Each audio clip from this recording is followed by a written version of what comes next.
வாழ்க வாழ்க சீதாராமா, வாழ்க வாழ்க சீதாராமா. கொடுத்த வாக்கை காக்காமல் இருந்ததில் விடத்தின் பெருமைகளை அழுவவிட்டு கனப்பொழுதும் கண்முறங்க முடியாது கண்மணி ராமனை விட்டு. ராமன் மேலிட்ட ஆணை ஒரு பக்கம், ராமனின் நினைவோ மறுபக்கம். இரண்டுக்கும் இடையில் அகப்பட்டு அரசன் என்ற எண்ணம் அடிபட்டு அஞ்சி நின்றான். கரம் பிடித்த கையிடம் கரம் கூப்பி கெஞ்சி நின்றான். கையின் காலடியில் மன்னனும் மழலையாய் மண்டியிட்டான். பரதனுக்கு பட்டாபிஷேகம் என்ற முதல் வரத்தை ஏற்க துணிந்தான். ராமனுக்கு வனவாசம் என்ற வரத்தை மட்டும் மாற்றி கேட்க சொன்னான். கண்மணி ராமனை கானகம் அனுப்பாதே என கண்ணீர் விட்டான்.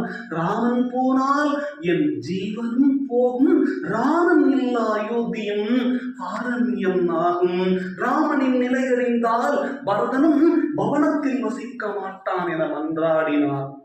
சாம்ராஜ்யனை சரிந்தாலும் சமரசத்திற்கு இடமில்லை என கையை ஒற்றை காலில் நின்றாடினால், வழங்குவதென்றால் வரங்கள் இரண்டும் மாற்றமின்றி வழங்க வேண்டும் என்றார். தன் ஆணைகள் அதிகாரம் இழந்ததையும் தன் கட்டளைகள் கையின் காலடியில் கட்டுப்பட்டு கிடப்பதையும் உணர்ந்த தசரதன் பொழுது விடியவே கூடாதென சூரிய தேவனிடம் வேண்டினான். மணிமுடி இறக்கி வைத்திட மன்னனும் மணிமகுடம் தவித்திட அவர் மகனும் வரவில்லையே, வரச்சொல் உடனே என சுமந்திரரிடம் சொல்லி அனுப்பினார் குலகுரு வசிஷ்டர்.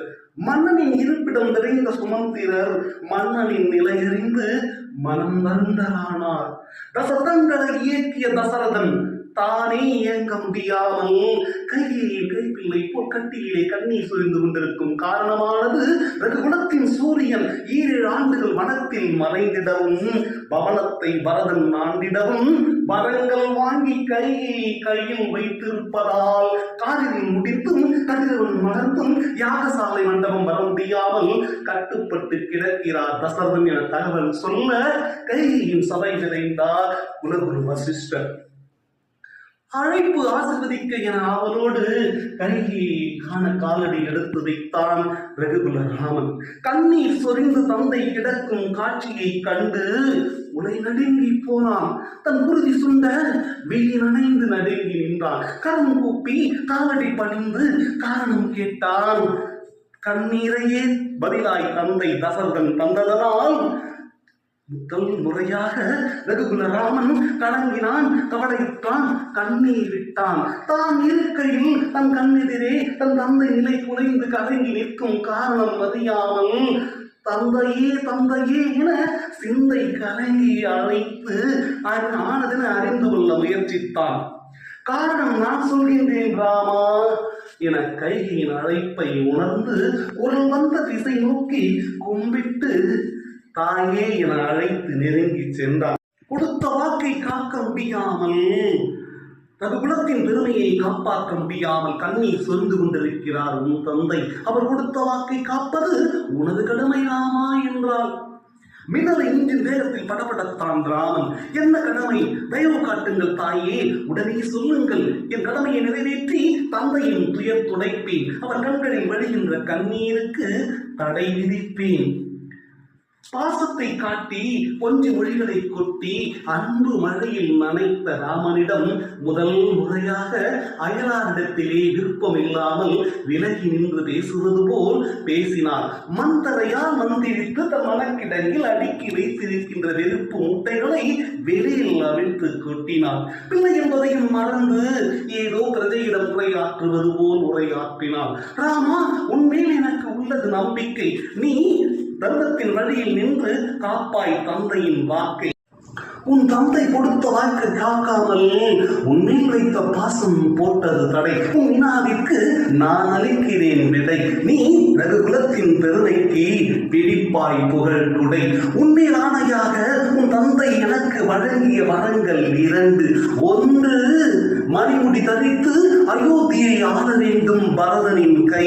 மற்றொன்று 7 ஆண்டுகள் மரபுரி தரித்து ஆரண்யத்தின் வசம் உன் கை. விடை கிடைத்ததும் சட்டென விடை கிடைத்ததும் விடை பெற்றது. ராமனின் விழி ஓரத்தில் வார்த்திருந்த நீர் துளி. புன்னகை பூத்தது உடல் மொழி. ஏதேதோ எண்ணிலடங்கா எண்ணம் கொண்டு எண்ணேல் நானே சுமத்தி கொண்டேன் பழி. தாய் உள்ளத்தோடு தயவு காட்டி தந்தையின் துயர் துடைக்க காட்டினாய் தாயே வழி. மணியை சுற்றிக் கொள்ள எனக்கு இல்லை விருப்பம்.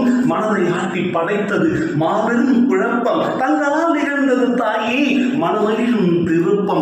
பரதன் அயோத்தி ஆள்வதே சால பொருத்தம். ராமன் அயோத்தி ஆளாமல் ஆரண்யம் செல்வதால் சிலருக்கு ஏற்படலாம் வருத்தம். அவர்களை ஆசுவாசப்படுத்திடும் கொஞ்சம் அவகாசம் கொடுத்திடும் அனுமதி வேண்டி அகன்றான் அன்னை இருப்பிடம் நோக்கி.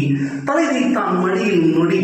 மறுநொடி சிரம் தாழ்ந்து கரம் பற்றியது அவள் மலரடி. சாதகமாக சாதுரியமாக சமாதானமாக விஷயத்தை வெளிப்படுத்தினாலும் அன்னைக்கோ பேரிடி. மன்னனின் மனக்குறை போக்க மாபெரும் முனிவர்கள் யாரும் வளர்க்க தவமாய் தவமிருந்து தரணியில் வந்துதித்த நவமணியை பட்டு மெத்தையில் இட்டால் கூட உடல்நோக கூடுவென நெஞ்சத்தையே மெத்தையாக்கி மடிவிட்டு இறக்காத மாணிக்கத்தின் மலரடிகள். மாளிகையை விட்டு செல்ல சொந்தங்களே நிர்பந்தம் நிர்ணயித்த நிலையறிந்து மனக்கொதிநிலை அடைந்தேன். அமைதி இழந்தேன். இதை விட்டு செல்ல அனுமதி வேண்டியவனே உன்னுடன் வர என்னை அனுமதிக்க வேண்டும் என்றார். ஆகாது தாயே, அன்பு தந்தையை விட்டு அகலாது இருக்க வேண்டும் துணையாய் நீயே. களங்கமில்லா கதிரவன் கலங்கி நிற்க நாடாண்ட நாயகன் மருங்கி இருக்க நானும் விட்டு விலகி செல்ல நீ மட்டுமே துணை அவருக்கு. 7 ஆண்டுகள் 2 நொடி போல கழிந்து விடும். காண வருவேன் காத்திரு தாயே என கரம் பற்றி கட்டி அணைத்து கட்டுப்படுத்தினான் அன்னையை. ஆனால் கட்டுப்படுத்த முடியவில்லை. சமாதானமும் ஆகவில்லை. சமஸ்திற்கும் இடமில்லை. தன் பதி இருக்கும் இடமே தனக்கு கதி என உடன் புறப்பட தயாரானால் மனமெனும் மாளிகையின் மகாராணி மனைவியினும் மனமாளும் ராணி இன்ப துன்பம் இரண்டிலும் இணைந்து பயணிக்கும் தன்னுள் பாதி. மாளிகையானாலும் மண்குடிலானாலும் வானம் ஆண்டாலும் ஆரண்யம் சென்றாலும் நிழலாய் தொடர்வேன் என அடம் பிடித்து அனுமதி பெற்றான். அனல் பறக்க அரண்மனை அதிர அனல் பறக்க அரண்மனை அதிர சரவெடியாய் வெடித்தான். அண்ணனுக்கு இழைக்கப்பட்ட அநீதியை அனுமதிக்க முடியாது. காரணமானவரை பகைவராய் பாதித்து முடிக்க துடித்தான். பிரளயத்தை ஏற்படுத்துவேன், பிரபஞ்சத்தை முடக்குவேன். பிரளயத்தை ஏற்படுத்துவேன், பிரபஞ்சத்தை முடக்குவேன் என கையில் வில்லோடும் கடினமான சொல்லோடும் கட்டுக்குள் அடங்காதவனாய் காணப்பட்டான். எதன் மீதும் நாட்டம் இல்லாதவன், தனக்கென தனி வெறுப்பு கொள்ளாதவன், அண்ணன் சொல்லுக்கு மறுசொல் சொல்லாதவன், அண்ணன் பாதம் பயணிக்கும் திசை விடுத்து வேறு திசை செல்லாதவன். அண்ணனை பார்த்தான். அண்ணனின் அசைவுகளை ஆணையாய் கேட்டான். மனக்குமுறல்களை மௌனத்திரையிட்டு மறைத்தான். அன்பு இளவனை கட்டி அணைத்து கட்டுப்படுத்தினான். உறவுகளை பகைமையாய் பாவிப்பது பாவம் என்றான். வனத்திலும் விட்டு விலகா வரம் கேட்டு தாய் தந்தைக்கு நிகரான அண்ணனை கும்பிட்டு கேட்டான். இளவனுக்கு இசைந்து உடன் பிறந்தவன் வாயை அடைத்தான். ஆனால் ஊர்வாயை ஏகப்பட்ட செய்தி கேட்டு ஏகப்பட்ட ஏற்று பாட்டு கைகைக்கு எதிராக முழக்கம் இட்டு அயோத்தி வாசிகளின் இல்லங்களில் அடுப்புகள் விடுப்புகள் எடுக்க மக்கள் சாலைகளில் தடுப்புகளாய் கிடக்க இரவு பகலாய் அழுது இழைக்க சரை நதிக்கு இணையாக கண்ணீர் இன்னொரு நதியாக தொலைந்தது ஆட்டம் பாட்டம் இயல்பு வாழ்க்கை ஊசல் ஆட்டம்.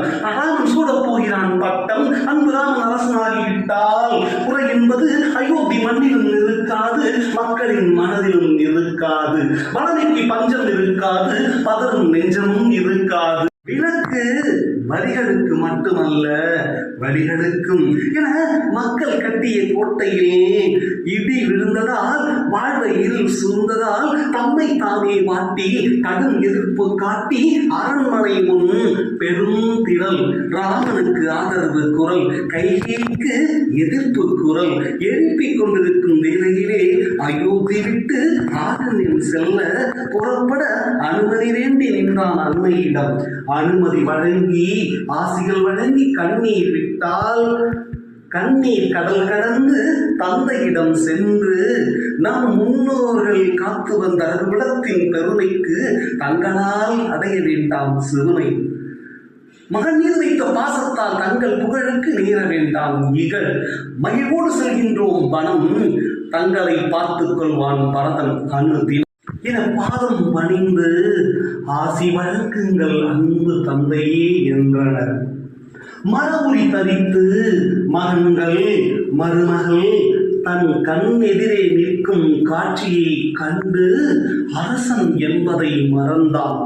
பிராணனே போனாலும் கொடுத்த வாக்கை காப்பேன் என உரைப்பவன் உண்மையான பிராணன் போவதை உணர்ந்து கொடுத்த வாக்கை மறுத்தான். உலகையே வெறுத்தான். அறநெறிகள் அனைத்தையும் விடுத்தான். குலமாவது புகழாவது செல்ல வேண்டாம் ராமா என தடுத்தான். மெல்ல மெல்ல செல்ல செல்ல வேண்டாம் ராமா வந்துவிடு என வெளிவிட்டு மறையும் வரை விண்ணதிர அழைத்தான். அன்னையின் நாணை தந்தையின் தவிப்பு தலைமேல் தாங்கி காணக பயணம் கேட்கும் செவியோ செயல்பட மறுக்கும் காணும் கண்களோ உலகை காண வேறுக்கும். அன்னையின் நாணை தந்தையின் தவிப்பு. மாளிகை வாசலை அடைந்தான் ராமன். ராமனின் ரதத்தை சூழ்ந்து கொண்ட அயோத்தி வாசிகள் கண்ணீர் கடிதம் வாசித்தன. உழைவெடுத்து எங்கள் உயிர் எப்படி இங்கே தங்கும்? உயிர் காற்று போன பின்னாலே வெறும் கூட்டுக்கு இங்கு என்ன வேலை? எங்களுக்கு நீயே அதிபதி, உனை விடுத்தால் எங்களுக்கு ஏது கதி? எங்களை மீளா துயரில் ஆழ்த்தி நீ சென்ற பின்னாலே எங்களுக்கு எதற்கு ஆஸ்தி? நீ இருக்கும் இடமே எங்களுக்கு அயோத்தி. எங்களையும் உடன் கூட்டிச் செல். இல்லை என்றால் உன் ரதத்தை எங்கள் மீது ஏற்றிச் செல். விழுந்தாலும் உன் நிழலாய் விழுவோம், எழுந்தாலும் உன் நினைவில் எழுவோம். எங்களையும் உடன் கூட்டிச் செல். இல்லையே உன் ரதத்தை எங்கள் மீது ஏற்றிச் செல் என ரதத்தை நகர விடாமல் வழி மறைத்து படுத்தனர். செல்ல வழியின்றி தடுத்தனர். ராமன் எவ்வளவோ கேட்டும் கேட்க மறுத்தனர். நாங்களும் உடன் வருவோம் என ஊரே ஊர்வலமாய் அணிவகுத்தனர். அயோத்தி எல்லை வரை படை எடுத்தனர்.